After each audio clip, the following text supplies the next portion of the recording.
साथियों नमस्कार। मैं पराग सिंघल पुनः आपके समक्ष चर्चा के लिए उपस्थित हुआ हूँ। आज मैं आपके समक्ष चर्चा करूँगा माल एवं सेवा कर अधिनियम 2017 की धारा 73 एवं 74 पर। आज सुबह मैं अपने मित्र रुड़की के अधिवक्ता आलोक शर्मा से जीएसटी एक्ट पर चर्चा कर रहा था। उन्होंने ध्यान आकर्षित किया कि जीएसटी एक्ट 2017 की धारा 73 और 74, 73 एंड 74 पर कुछ ऐसे प्रावधान दिए हुए हैं जो अधिकारी को, विभागीय अधिकारी को बहुत ही बड़े स्केल पर अधिकार प्रदान कर रहे हैं। मैंने इससे पहले जो वीडियो भेजी थी उसमें जीएसटी एक्ट की धारा 67 सेक्शन 67 पे आपको सीआरपीसी का प्रावधान पर ध्यान आकर्षित किया था। 73 और 74 पे मैं ध्यान चाहूँगा। सेक्शन 73 सब सेक्शन 1 में जो दिया हुआ है वो where it's appear to the proper officer that any tax has not been paid or short paid or erroneously refunded, or where input tax credit has been wrongly availed or utilized for any reason other than the reason of fraud or any willful mismanagement और suppression. ये 73 के दिया हुआ है। Any बिलफुल miss statement और suppression. अब आया 74 पर। तो 74 में दिया हुआ है, ज़्यादा फ़र्क नहीं है 74 73 में, लेकिन एक शब्द का फ़र्क है।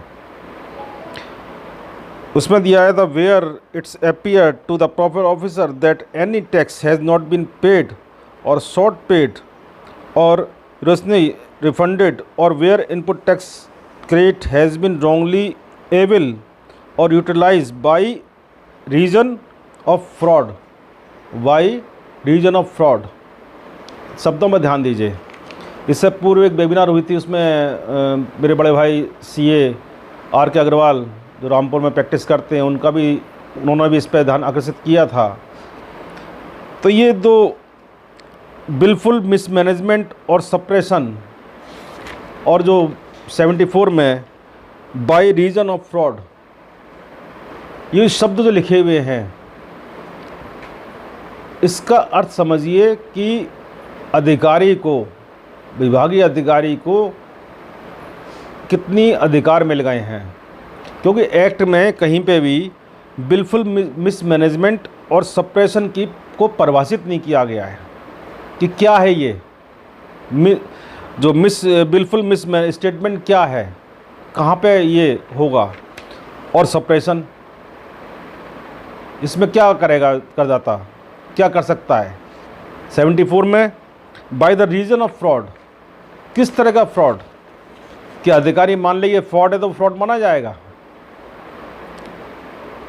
मेरी एक बात जो आपके सामने प्रश्न करने का जो उद्देश्य ये है कि जीएसटी एक्ट में जब बन रहा था तो तत्कालीन वित्त मंत्री अरुण जेटली साहब ने ये कहा था कि ये एक्ट बहुत ही इजी गोइंग होगा, इसमें व्यापारियों को सुविधा दी जाएगी और वो व्यापार आसानी से कर सके, कम से कम टाइम लगे औपचारिकताओं में। लेकिन ये एक्ट पढ़ने के बाद में, विभिन्न धाराओं को पढ़ने के बाद में ऐसा कहीं नहीं लगता है कि व्यापारी आसानी से व्यापार करे और कम से कम औपचारिकता पूरी करे। इस एक्ट पढ़ने के बाद ये लगता है कि व्यापारी सो कॉल्ड टैक्स चोरी करता है, टैक्स चोर है, और अधिकारी को शब्दों को परिभाषित करने के लिए अधिकार मिल गया है कि वो किसी भी बात को फ्रॉड घोषित कर सकता है, मिस स्टेटमेंट बता सकता है, सप्रेशन कर सकता है। सेक्शन 67 में आप देखिए कि रीज़न टू बिलीव, कोई भी कारण हो गया साहब, मेरे को विश्वास है कि आपने ऐसा काम किया है। तो ये एक्ट जो है, इसमें व्यापारी को क्या मान के एक्ट के प्रावधान बनाए गए हैं, प्रावधान रखे गए हैं। क्या माना है व्यापारी को आप सरकार ने कि व्यापारी क्या है? क्या व्यापार जो कर रहा है, व्यापारी अपनी पूंजी लगा रहा है, अपनी मेहनत लगा रहा है, और कोई भी ड्यूटी आवर्स नहीं है व्यापारी के, जैसे 10 से 6 तक काम करेगा, वो उसको अर्निंग करनी है।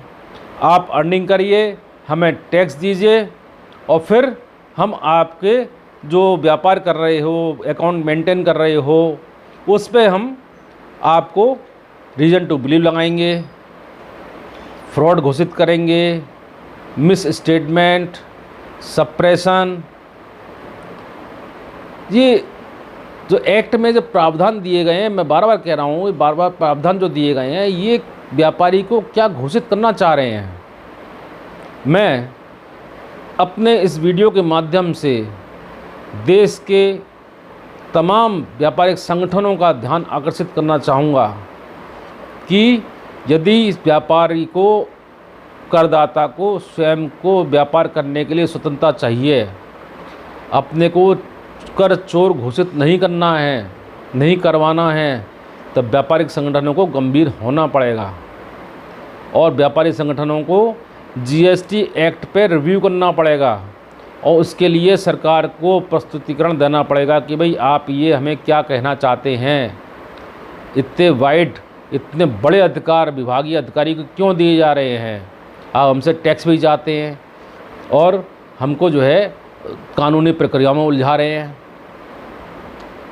ये क्या मजाक कहूँ, ये क्या सोच कहूँ, मैं समझ नहीं आ रहा है। मैं भी और भी अध्ययन कर रहा हूँ एक्ट के ऊपर, फिर आपके सामने अगले इशू लेकर आऊँगा, आपसे फिर विचार विमर्श करूँगा।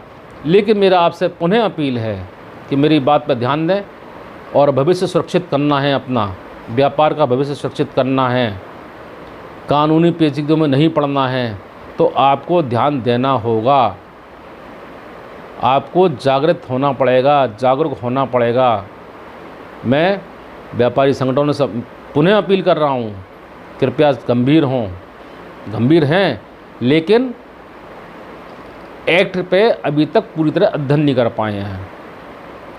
मैं आपसे यही उम्मीद कर रहा हूँ, अपील कर रहा हूँ कि मेरी बात ध्यान दें और एक्ट का अध्ययन करें, और अपने व्यापारिक संगठनों में एक कमेटी बनाएं जो एक्ट पर अध्ययन करे और उसके लिए सरकार के समक्ष एक ज्ञापन प्रस्तुत करे और अपनी मांग रखे ताकि एक्ट में सुधार हो सके। इसके साथ ही मैं आज की इस वीडियो में अपनी वाणी को विराम दे रहा हूँ। आप हमसे बात कर सकते हैं, मेरा मोबाइल नंबर आप नोट कर लीजिए। मेरा मोबाइल नंबर है 9410664214।